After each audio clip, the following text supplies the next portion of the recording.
Hi everyone, welcome back to my Devlog series.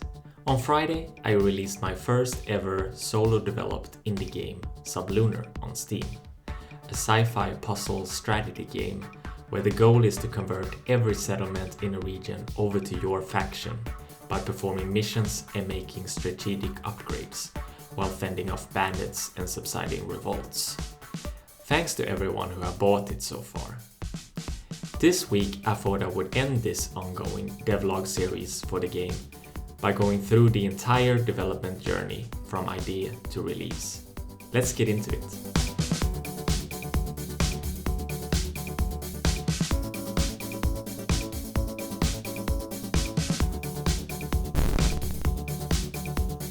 The story begins in early April of this year, when I was looking for my next side project. I have multiple times been coming back to wanting to make a game, but never getting into Unity. That's when I found out about Godot and thought I would give it another try. Next was figuring out what game I wanted to make. Not having a clear candidate in mind, my memory went back to an old educational game I played in the 90s, which I remember enjoying. A game where you travel around a map trying to catch a thief. That would be the start-off concept. I made my first Git commit on April 6th and released the first devlog on YouTube on April 21st.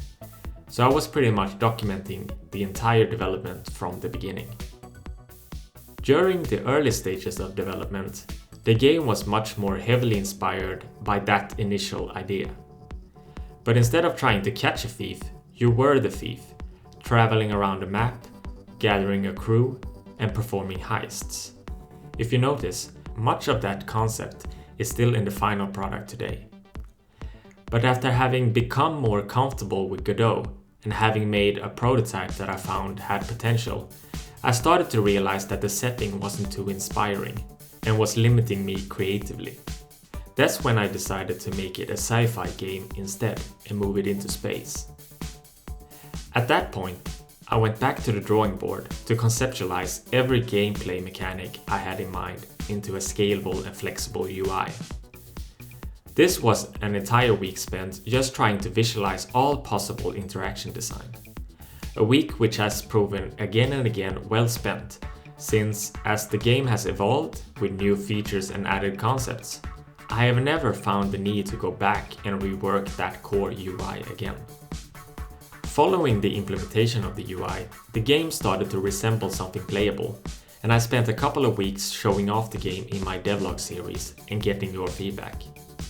But I was just about to be interrupted by a slight hiccup in the development.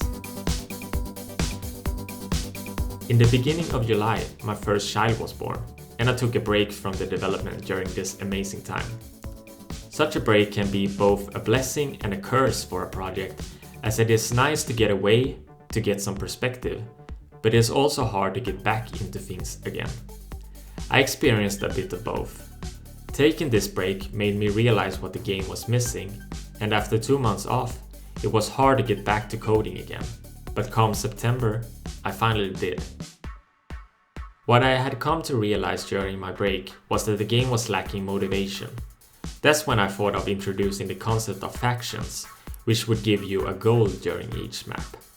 Until this point, there was only going to be one map, more focused on story, but I came to realize that the game was more suitable for multiple maps with a progression design than anything else.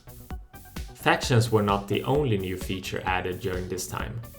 Revolts, upgrades, bandit attacks, and jobs were just a couple of new concepts added to make the gameplay more engaging and fun.